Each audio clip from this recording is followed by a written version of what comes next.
All right, welcome to the Celtics postgame live. Tom Giles, Perk, Eddie House, and Celtics fall 118-114 to the Cleveland Cavaliers in overtime, the 11th overtime game of the season for the C's.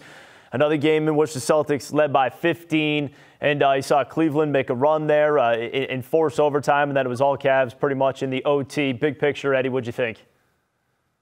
Well, I've been saying that I don't want to push the panic button, right? But my hand is on that thing right now, and it's finna come down because we are 3-4 since the All-Star break. And the leads that we are giving up, when we get an opportunity to go ahead, we're supposed to close games out. And when you're not doing that, it's a lack of two things: defense playing, closing out the possession with a rebound, 50-50 balls, and then offensively having solid possessions, making sure you get a great look to be in position to get an offensive rebound, not quick shots, not a quick three, and not just settling for three. So, yeah, man, I'm not liking what I'm seeing since All-Star break. I'm going to keep that all the way 100. That was some of the dumbest basketball I done seen the Celtics play this season, okay? And one, if you're Grant Williams, if you're going to tell Donovan Mitchell, I'm going to make both, at least make one of them to seal the game. That's the first thing. The second thing is the shot selection was horrible. Marcus Smart had a corner or wing three-point shot that he shot. I thought he should have dribbled it out and got a better look. It was rushed for no reason. The Celtics had, I think it was leading at the time in regulation with about 35 seconds. And it comes down to this. When you have discipline and you respect your coach and you value and have that fear of them, then you don't take some of the shots that they took tonight. I thought Jaylen Brown pulled up a three in transition that was horrible. And it was just those looks, man. It was just those horrible possessions that made my damn skin crawl on the offensive end. That just, to me, the Celtics just flat out blew that game with selfish play. Yeah, and again, we've been seeing it now, and this is the third straight loss. And in overtime, I mean, they're 4-7 in overtimes, and the offense just seems to completely stop. But this is how we got there.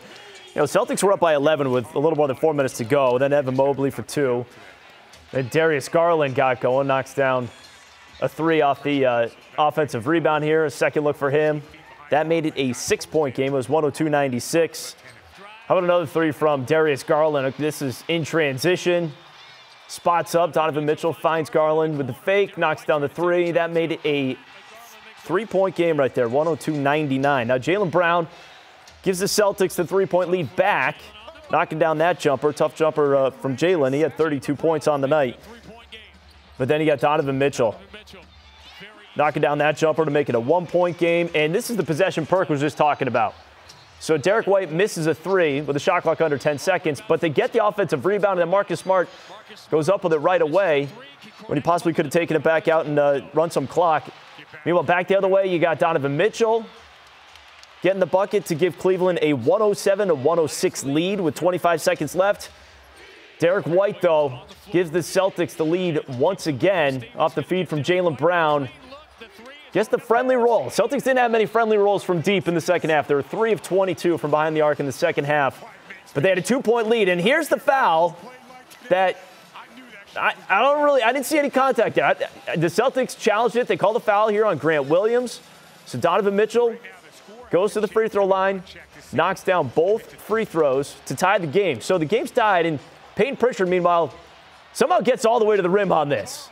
And then on the follow, Grant Williams fouled with less than a second left on the clock. So he goes to the free throw line. Again, Perk was telling you right there, Grant Williams has an opportunity to win the game. And, yeah, that was a foul. Especially if the one on Donovan Mitchell was a foul, that's definitely a foul. So Grant Williams goes to the line after he tells Donovan Mitchell he's going to make both. Unfortunately, misses the first one. And Grant's second attempt, no good. Marcus Smart's tip, no good. That's how we get to overtime, tied at 109. All right, let's get to overtime now and show you how that went, and it was pretty much one-sided. Donovan Mitchell with the dunk here. That gets the Cavs within 1. And then it was, yeah, that was right over Mike Muscala. Might be seeing a poster of that someday. You had the 3 from Lamar Stevens. And then another bucket here from Lamar Stevens getting to the basket. That gave Cleveland a 4-point lead. Somehow, Jaylen Brown finds a way to get 2 points on this possession. Kind of helter-skelter, but Jaylen with the step through and the lay-in. So it was a 2-point game, but unfortunately this one ended with the offensive rebound for Cleveland, and that was the difference, it felt like, in the fourth quarter and overtime. The Cavaliers went into the fourth quarter with just 6 offensive rebounds for the game. They had 10 in the fourth quarter, and OT, and Darius Garland would make those free throws. Cleveland gets the win, 118-114. Again, your final score, and the Celtics fall to 45-21. But as you go back through it, it's some of the same elements that we've been seeing. As Scal, want to get your thoughts on where this team is. I mean, again, this was a Celtics team was shorthanded going into it, right? So they weren't necessarily supposed to win tonight. But then when you have the 15-point lead, you've got the opportunity. The game's right there. You're up by 11 with less than 5 minutes to go. You have to close that one out. Yeah, I mean, yeah, you should close that game out. It's not easy on the road, but I mean, I just think, like, once again, it's the same kind of thing. Like, they lose traction. They lose what got them there. You start walking the ball up the floor. You know, like, I'm okay with that the last 2 minutes. I'm really not okay with that, you know, like 8 minutes to go. Or every time things start to go sideways, we sort of, like, I don't know, limp to the finish. And I didn't like the way we handled the last 6 to 8 minutes of that game. Hey, seriously, let me ask y'all a question.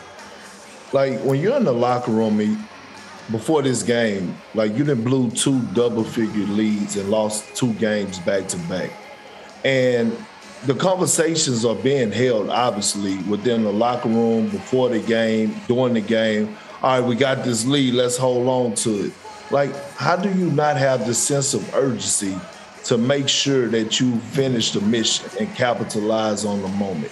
That's the thing. Like, I can understand if they came back and the Celtics, you know, have been losing some tight ones and not have blown a 28-point lead or blown the 14-point lead to the Knicks last night, and then all of a sudden you have a double-figure lead in the fourth quarter and the same results. But this is a team that they're talking about having championship aspirations, and I get it. They didn't have Tatum and Horford and Robert Williams, but they still should have closed the damn game out, right? Well, you went up 15 already, so you showed that you could be ahead of this team. You showed you could be better than them. You just didn't finish the mission, and this is starting to become a narrative. And I don't want to, and I didn't want to be like, you know, like I said before, I don't want to press the panic button, but my hand is on that thing. You know what I'm saying? Because it's that time right now. While everybody else is getting better, and everybody else is starting to play their best brand of basketball, we're starting to play our worst brand of basketball. We're starting to blow leads. We're starting to implode. We're starting to fall off. And to me, those are the things that makes me want to press that panic button. I want to press it because 27, 15, 14, those are numbers you ain't supposed to. When you are a championship caliber team, no team's coming back from those numbers, man. Yeah, I mean, for me, it's like they're doing a lot of great things to build those leads, and I just don't understand why they go away from it.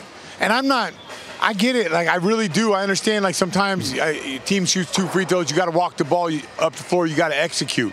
But it's the way they build leads is not the way they play after that. They sort of limp to the end after they build those leads. A team's going to make a run. At that point, you got to revert back to who you are. And we talked about this the other day. What is their identity? Well, I know what their identity is when they play well. What is their identity when a team is going to make their run or you know, punch you in the mouth? Like that's going to happen in the NBA. What is their true identity? And we're trying to figure that out. Yeah, it almost feels like you're watching the clock and just waiting for it to run out and just hoping they can hang on, at least in this one tonight. More with Perk and Eddie in just a bit. Looking at the DraftKings Sportsbook, and again, the Celtics were 8-point underdogs going into this one, so they cover that number as they fell by 4. And this game soared past the total, which is, Scal told you kind of before the game, he expected a high-scoring game, and we certainly saw that definitely in the first half. Go through the same game parlay. went heavy on that first quarter. Celtics came out, they played well in the first quarter. I like the idea as far as, you knew they were going to come out strong in that first, and they certainly did. They put up 33 points. I mean, they had 68 at halftime. And you're going to need a little bit from everyone tonight, Scal. Yeah, so I didn't play the Jaylen Brown. I thought after last night's game, I didn't know he was going to come back and do the same thing tonight. I was going with the guys who I thought were playing, low minutes, like Derek White. I thought, man, he's going to be a big minute game guy. But what we learned today is Jaylen Brown is a freak of nature, almost superhero-like. And I should have ran with Jaylen Brown. I just didn't know how much he was going to have left in the tank. And I thought Derek White was going to have one of those remarkable performances from start to finish. But, another day, Scal gets the same game parlay wrong. Hey, Wednesday's our day. I'm telling you right now, Wednesday. It's our day. Yeah, when they got the Blazers coming to town, we're going to be just fine.